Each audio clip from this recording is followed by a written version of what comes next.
এই মুহূর্তে মিরপুরে রয়েছেন সহকর্মী হাসান আল মারুফ, যাচ্ছি তার কাছে। মারুফ, এই উইকেটে কত রান হতে পারে? বৃষ্টির কোনো শঙ্কা আছে কি? শাওন, বাংলাদেশ কিন্তু দারুণ একটা শুরু করেছে সব মিলে। তানজিদ তামিমের ফায়ারিং একটা স্টার্ট এবং যে পরিকল্পনা থেকে আমার কাছে মনে হয় পাকিস্তান টস জিতে বোলিংয়ের সিদ্ধান্ত নিয়েছিল, সেই জায়গায় আসলে তারা ব্যর্থ হয়েছে এবং পাওয়ার প্লেতে তারা উইকেট নিতে ব্যর্থ। বাংলাদেশের উদ্বোধনী জুটিটা দারুণ একটা শুরু, এখন পর্যন্ত 50-এর কাছাকাছি একটা জুটি।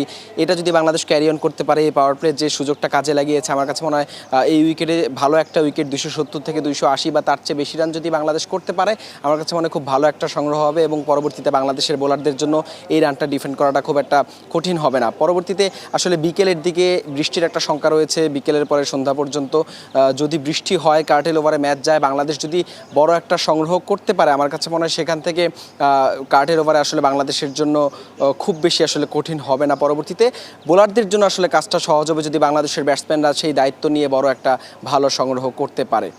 শাওন।